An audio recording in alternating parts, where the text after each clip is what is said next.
Салам радиосунда жаңылыктар.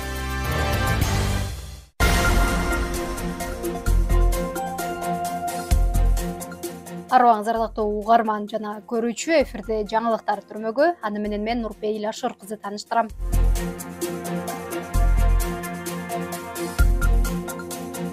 Кыргызстанда Рамазан айы 11 марттан башталат. Быйыл орозо 11 марттан баштап кармалат. Бул тууралуу Кыргызстан мусулмандар дин башкармалыгынан кабарлашты. Маалыматка караганда өлкөнүн бардык аймагындагы мечиттерде 10 марттан тарта таравих намазы окулат. Бир жылда 30 күн орозо кармоо, тагыраагы айтканда күн бою наар тартпай жүрүү ислам дининдеги негизги 5 парыздын бири.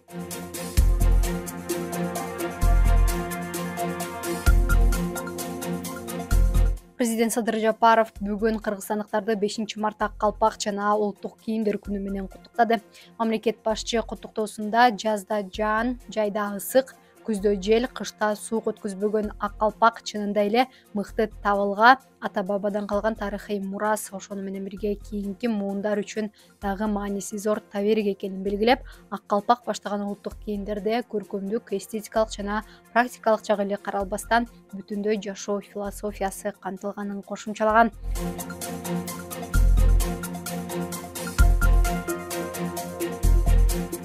Баткендеги 176 мектептин мугалимдери, башталгыч класс окуучулары жана ата-энелер менен иш алып барган USAID-тин окуу керемет долбоорунун натыйжаларын талкуулаган тегерек стол өттү. Иш-чарадан Сабира Бакирбек кызы баяндайт. В настоящее время учителями начальных классов проводятся уроки с применением. Бүгүн Баткен шаарында окуу керемет долбоорунун натыйжалары жана жетишкендиктери деп аталган жыйынтыктоочу тегерек стол болуп өттү. USAID-тин окуу керемет долбоорунун эң башкы максаты биз окуу жана математика көндүмдөрүн биздин башталгыч класстын мугалимдерине жеткирүү, аларды жаңы стратегиялар менен камсыздап, анан алар аркылуу биздин балдарыбыздын окуу жана математика көндүмдөрүн жакшыртуу болуп эсептелет. Баткен областы боюнча ушул 5 жылдын ичинде өтө сонун жетишкендиктер болду. Себеби дегенде башталгыч класстын мугалимдерин окуу жана математика көндүмдөрүн жаңы стратегиясына үйрөндүк. 40тан ашык ушу Баткен областында тренерлер пайда болду ушул 2 предмет боюнча. Алар эми бизден үйрөнгөн нерселердин баардыгын өздөрү уже Баткен областынын мугалимдеринин арасында жайылта берет.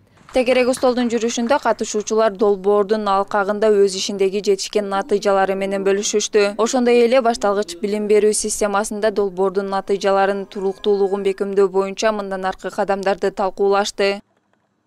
Биз ушул 2022 жылдан баштап окуу керемет долбоорунун математика предмети боюнча жогорку окуу жайлардын жана колледждердин мугалимдерин ушул долбоорго тартуу менен бирге өзүбүздүн окуу жайда окуу программаларыбызга, жумушчу программаларыбызга киргизүү менен болочок башталгыч класстын мугалимдерин окутууда, алардын кесипкөйлүгүн жогорулатууда жана биздин өзүбүздүн окуу пландарыбызга, жумушчу программаларыбызга ушул долбоордун материалдарын аркалаштырып окутуп келебиз. Мастер тренер катары мен ушул облусубуздун 35 улуттук тренерлерин окутуп, алар ушул биздин областагы 176 максаттуу мектептерде алар өздөрүнүн ишмердүүлүгүн жүргүзүп келе жатышат. Эң биринчиден кайсы бир жарандын жазуу жана окуу речи бирге өнүксө, бул эч качан жерде калбайт. Демек, фундамент башталгыч класстан башталат. Ошол себептен башталгыч класстын мугалимдерин окутуу менен биз балдардын келечекке болгон билим берүү жаатындагы чоң бир кандайдыр жетишкендиктерге жетише алабыз деп ойлойм.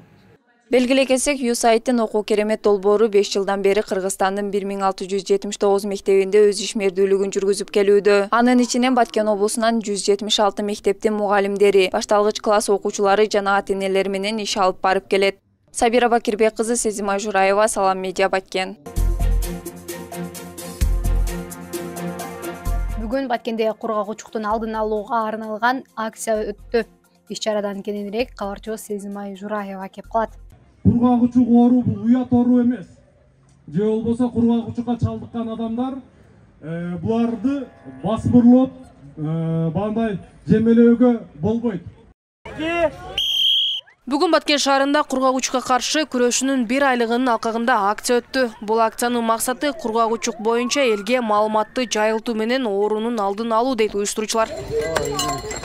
кургагучукка биргеликте күрөшөйлү деген уран менен биргеликте ушул калкыбызга болушунча маалымат берүү аракетиндебиз. Себеби канчалык кургагучук боюнча элибизде маалымат болсо, бул ооруду туура дарыланганга, убагында кайрылганга мүмкүнчүлүк жаралат да. Ошондуктан азыркы күндө кургагучук менен ооруган бейтаптарда көбүнчө кодулоо, басмырлоого учурап келиппайбы? Бул айык кыз, бул тукум кубат деп ошолордой максаттарды жоюу максатында ушул калкка болушунча маалыматты берүүгө аракет кылып келебиз. Акциянын жүрүшүндө Борбордук аянтта шаар тургундары үчүн кургак-учук оорусу боюнча маалымат берилип, медициналык жардам көрсөтүү бурчтары уюштурулду. Иш-чарада катышуучулар узакка чуркоо боюнча күч сынашып, жеңүүчүлөр медаль жана сыйлыктарга тартылды. Кургак-учук боюнча мен аябай коркунучтуу билчүмүн. Ал адам менен сүйлөшпөш керек. Ал адамга жолугуш керек, ал менен учурашкан эле жугуп калат деп ойлочумун. Бирок бул жердеги иш-чара жөнүндө маалымат алганда, кайра анын алыстабай ошого жардам берип, ал менен баарлашып сүйлөшкөн. Акциянын аягында катышуучулар арасында кургак-учук оорусуна байланыштуу суроо жооптор турган оюн-зооктор уюштурулуп, активдүү катышуучуларга белектер тапшырылды. Сезима Жураева, Сабира Бакирбек кызы, Салам Медиа, Баткен.